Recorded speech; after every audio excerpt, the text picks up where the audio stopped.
Welcome to Nelson's Mainland Television Regional News. I'm Carly Danner. In the news today, New Zealand's oldest independent record store goes under, Project Butterfly wins community awards, search for missing hunter scaled back, NMIT pairs with universities, and smart trawling prototype unveiled by Sealord. It was founded in the 1970s, and it has just been revealed New Zealand's oldest independent record store, Everyman Records, has gone into liquidation. Mainland TV obtained information directly from New Zealand Company's office, which confirmed the record store's status as being in liquidation from June 30, 2014. Well-known local Greg Shaw is listed as the sole director of Everyman. Chrissy Small spoke with the counselor and RockQuest organizer Pete Rainey about this development. The news of the Everyman closing, that's going to strike a bit of a blow around the community. It's been such a long-standing business. How do you feel about it? Oh, well, personally, I'm sad to see the business close down. There's no doubt it's always great to have an independent seller of recorded music in town, and indeed it's been an institution in the city for a long time. As well as that, on a national level, Everyman was one of the last independent record sellers or music sellers in the country, so it's sad to see it go down. Right, so it's kind of a sign of the times with the digital age, isn't it, Pete? Well, I guess you could say that, but in saying that, also, there has been quite a rise in the sale of vinyl, but it's obviously not enough to sustain a full business. Right. Okay, so now this is going to leave a few problems for people with shows, of course.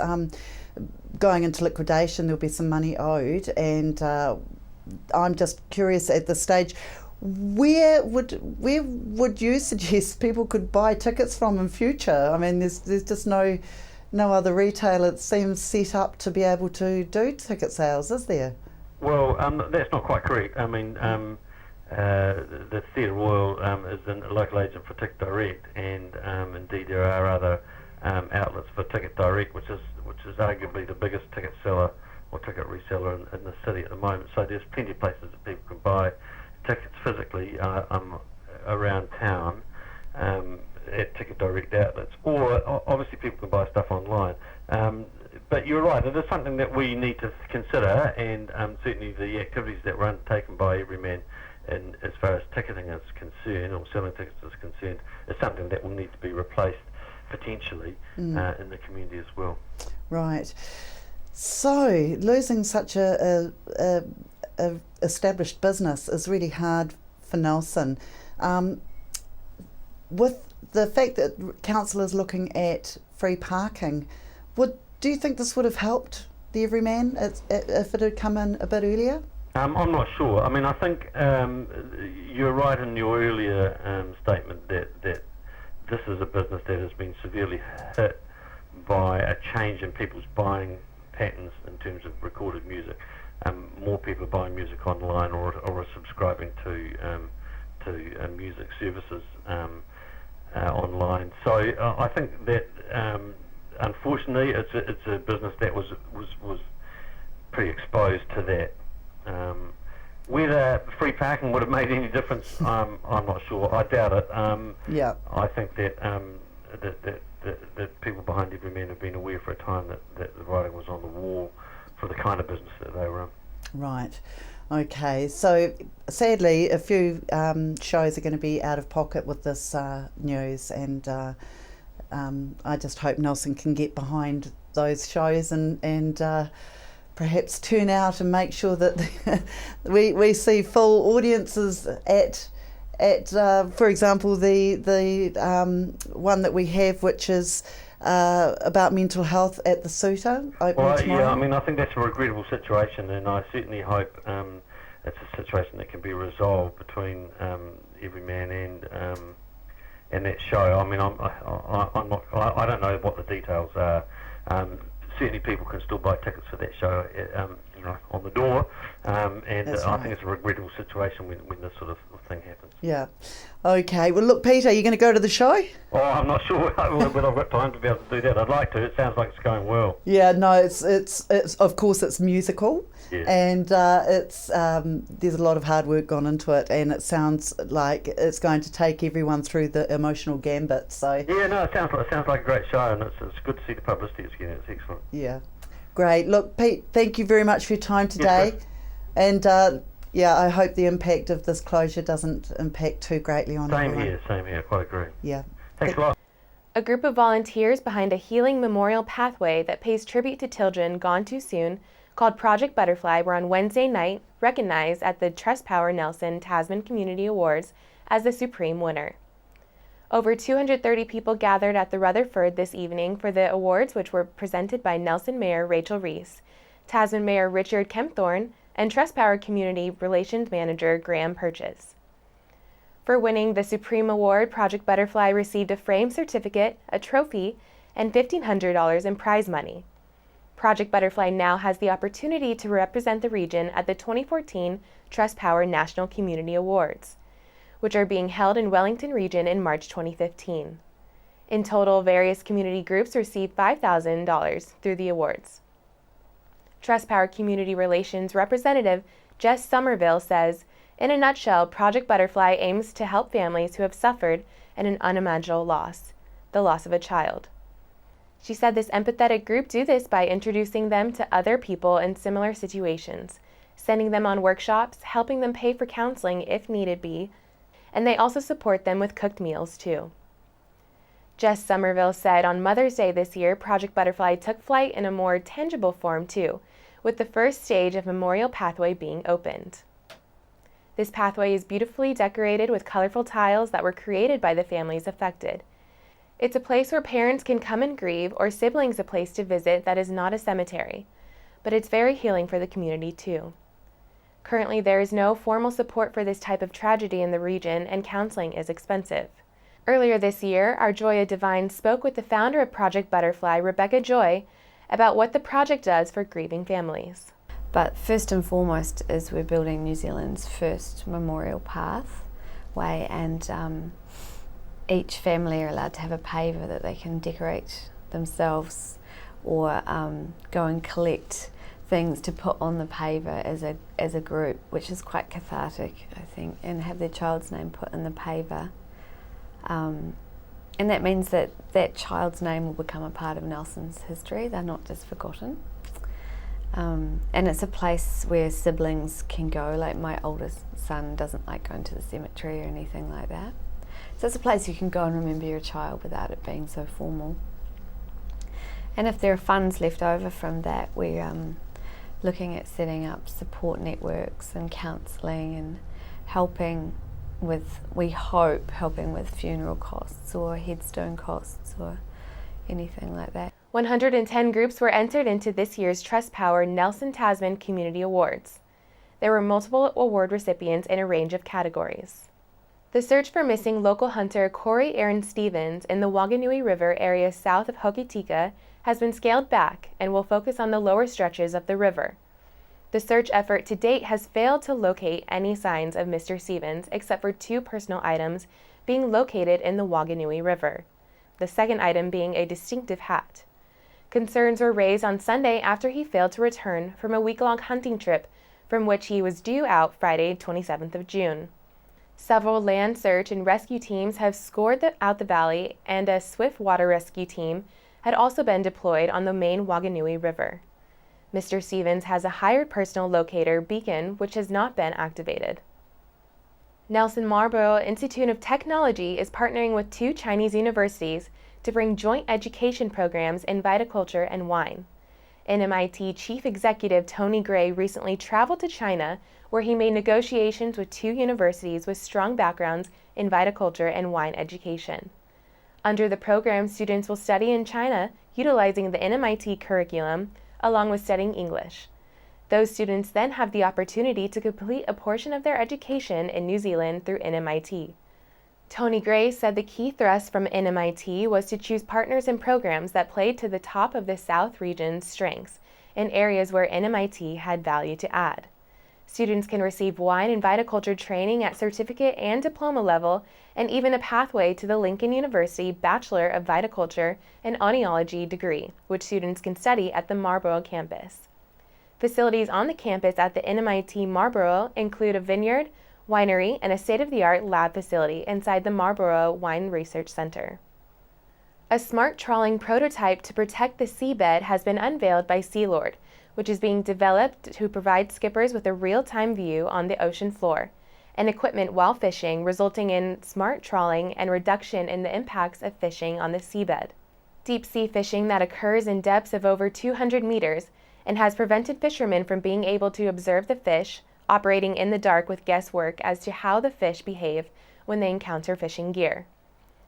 The equipment is the Trawl-Mounted Acoustic and Optimal System, AOS, further developed to provide real-time data and visuals through an armored fiber optic cable, deployed from a separate winch but computer linked to the main trawl system. The equipment has provided some never-before-seen footage of orange ruffly and sharks at depths of more than 1,000 meters, and better, much more accurate information about the species. Nelson Tasman Tourism's International Marketing Manager, Lauren Heffy, has been selected as one of the 3 national finalists in the inaugural Young Tourism Export Council Excellence Award. The award celebrates achievement by a member of the tourism industry under the age of 36, and the winner will receive 2-week placement in any Tourism New Zealand offshore office with flights and accommodation paid for. Mrs. Heffy, who has been with Nelson Tasman Tourism for the past 3.5 years, was nominated for her work in developing the cruise industry in Nelson Tasman, as well as leveraging the region off major events and films such as Rugby World Cup 2011, Cricket World Cup 2015, and the Hobbit trilogy. Her team has also won 2 major awards from the Tourism New Zealand for their outstanding international media program and hosts over 100 international travel agencies in the region each year. Chief Executive Linda Keane says it's a great credit to the region to have one of their key marketing staffs nominated for this award. Lauren consistently goes above and beyond in her role, and I am delighted to see her hard work being recognized. As a smaller region, we really have to create an impact in order to be noticed, and Lauren has been highly successful at getting our key messages out there. Mrs. Heffy said she is delighted to have been nominated out of such a talented pool of tourism executives, but nervous as there is a significant interview process to go through before the award announcement in August. I feel flattered to have made it this far. Lauren Heffy is up against Dylan Rushbrook from Sky City Hotels and Judy Chen of James Cookin Hotel and Grand Chancellor. A Pulitzer and 3 Tony-awarded production, Next to Normal, now about to hit the stage in Nelson and Nelson Drama School off-Broadway, is bringing the show to the Suter Theater. The show, described as being a musical about depression, may sound like a weird mix, but Next to Normal is about parents who lose one of their children and can't cope. 16 years later, their daughter takes a self-destructive path. The results within this dysfunctional family are shocking, with some surprising and haunting twists. Actor and drama teacher Tammy Mansfield, who runs the Off-Broadway Performing Arts School, is director of Next to Normal, which is playing at the Suter from 4th until the 6th of July. She says staging the show was her students' idea.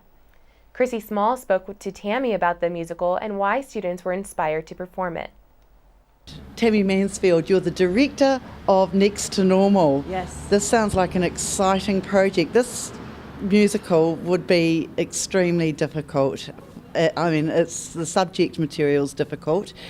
Can you tell me a bit about it? Yeah, the subject material, it addresses mental illness and more directly the effects of it on family.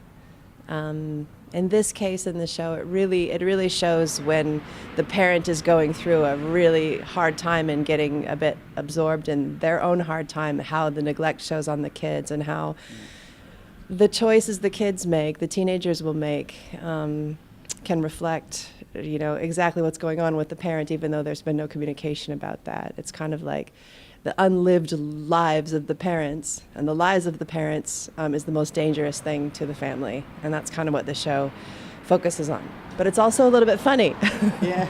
It's got some comedy in it. Right, so it's got a few ups and downs in it. It's got some ups and downs. Right. Yes. Okay, so now this is an award-winning show, of course.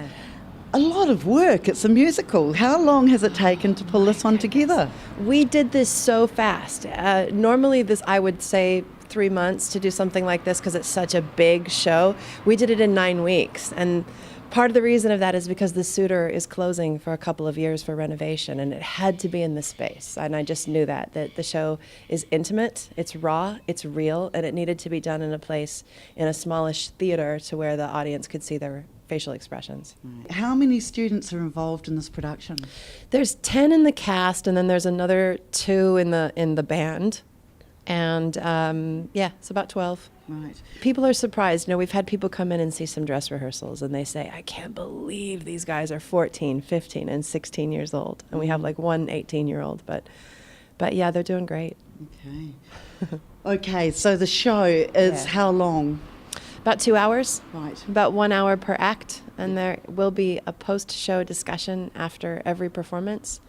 And the reason for that is because there are such heavy themes in the musical that and the students feel very passionately about the fact that we shouldn't sweep things under the rug, and that happens in our culture. Harden up. The Everyman has since, as of today, gone into liquidation or receivership. Yeah.